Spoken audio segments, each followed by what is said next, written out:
Really good to have you with us. Firstly, voters in this oil-rich nation have gone to the polls, as I mentioned, and we know that the party that's been in power for nearly 5 decades could lose office. Tell us why this race seems to be narrowing. Well, after nearly 5 decades, in office, and with the huge oil and diamond, revenue coming to the country. I mean, we have a country of two halves. The halves, the rich and the poor. About 44% of the 40 million registered voters are poor. I mean, live below the poverty line, and more than half of the population under 25 are also struggling. So the electorate now, the Angolans now demand a change. After, like I said, after 50 years and with the huge oil revenues, for Angola, it's Africa's second biggest oil producer, and they have massive diamond reserves there and revenues.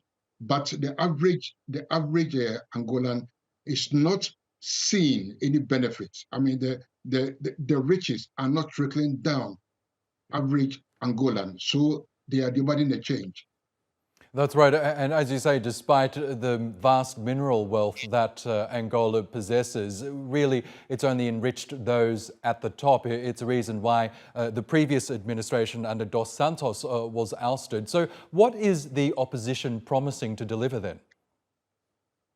Well, the opposition, I mean, will make the usual noises that will try to redress the economic imbalance in the country. After all, Unita has never been in government, right? And after a long period of one party being in government, the electorate demand a change. And so far, the opposition, Unita, hasn't offered anything substantial. But because of the acute poverty in the country, right? They are saying that, look, when we come into power, we are going to redress the balance.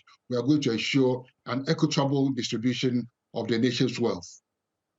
Yes, and are you confident that those in the opposition can deliver on those aims to eradicate corruption and to distribute Angola's wealth more evenly? Well, Americans usually say talk is cheap. I mean, it's easier, to make all the noises while to the opposition, and it's an entirely different matter when you get into government. So, I mean, we are yet to see. I mean, Africa is replete with opposition parties making all sorts of promises, and then when they come to power, they get into office, they don't deliver. So, we are yet to see should Unita win the elections, we are yet to see, how good they can come on their promises. Okay, Jonathan Offei-Ansah, really good to get your analysis on Angola's elections. Thank you for joining us.